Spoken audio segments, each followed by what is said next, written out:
Lessig was also moving forward with a new way to define copyright on the internet. It was called Creative Commons. So the simple idea of Creative Commons is to give people, creators, a simple way to mark their creativity with the freedoms they intended to carry. So if copyright is all about all rights reserved, then this is a kind of some rights reserved model. It's I want a simple way to say to you, here's what you can do with my work, even if there are other things which you need to get my permission before you could do. And Aaron's role was the computer part. Like, how do you architect the licenses so they would be simple and understandable and expressed in a way that machines could process it? I questioned the government that, set up this whole structure.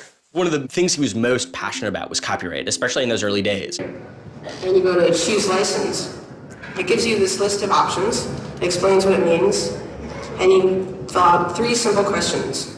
Do you want to require attribution? Do you want to allow commercial uses of your work? Do you want to allow modifications of your work? What Aaron's generation experienced was the collision between this antique copyright system and this amazing new thing we were trying to build, the internet and the web. These things collided, and what we got was chaos. Though critics have said it does little to ensure artists get paid for their work, the success of Creative Commons has been enormous. Currently on the website Flickr alone, over 200 million people use some form of Creative Commons license. He contributed through his technical abilities.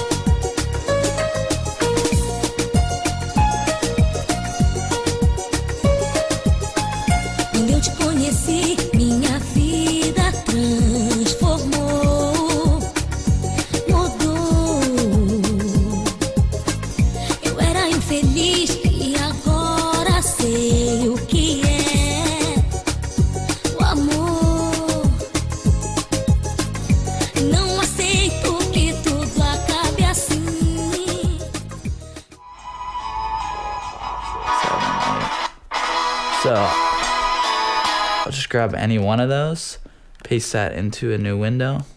Elvis Costello radio. So if I just highlight the first kind of percussion hit, so if I put 0.25 seconds of it there, and then paste 0.125 seconds of it, which is half of that, and paste to 0.25 seconds again. So this is 1 second now, and this should be on a rhythm. Put in 0.125 seconds of silence, put it twice, so it's 0.25 seconds of silence, and paste to 0.25 seconds. My point is that copyright is out of control. It's been manipulated for profit at everyone's expense.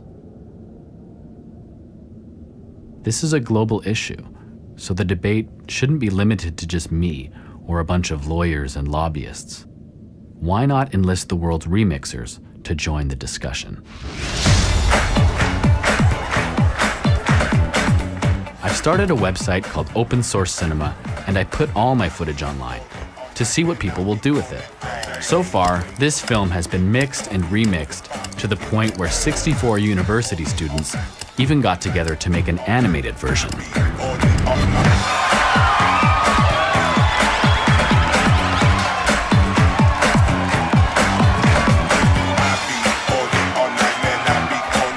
So now I've got a posse, and we're creating this movie together. When I say culture is threatened, I don't just mean music and movies. I really do mean everything.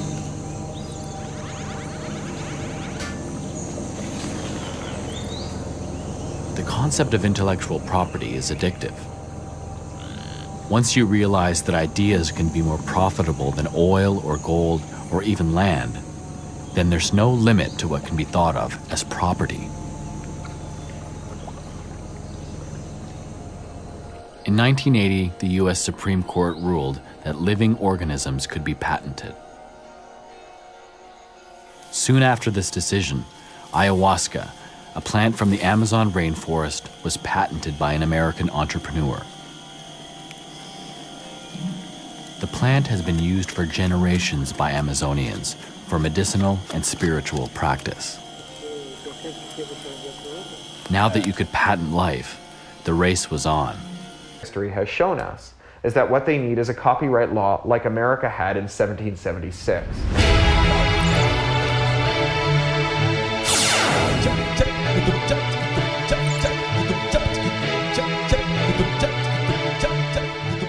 Listen to this latest remix of our favorite bittersweet song. It was created by the same country that defied United States intellectual property laws by breaking multiple international patents on HIV medication, producing their own copies of the drugs for a fraction of the price. Free, universal access for citizens was their mission. The drug industry saw this as an act of war. Brazil saw it as an act of life.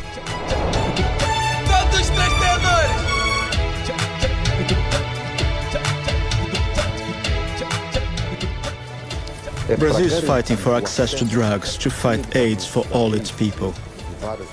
This policy has resulted in controversy at international forums. So we've put our case to the world and we fought for it.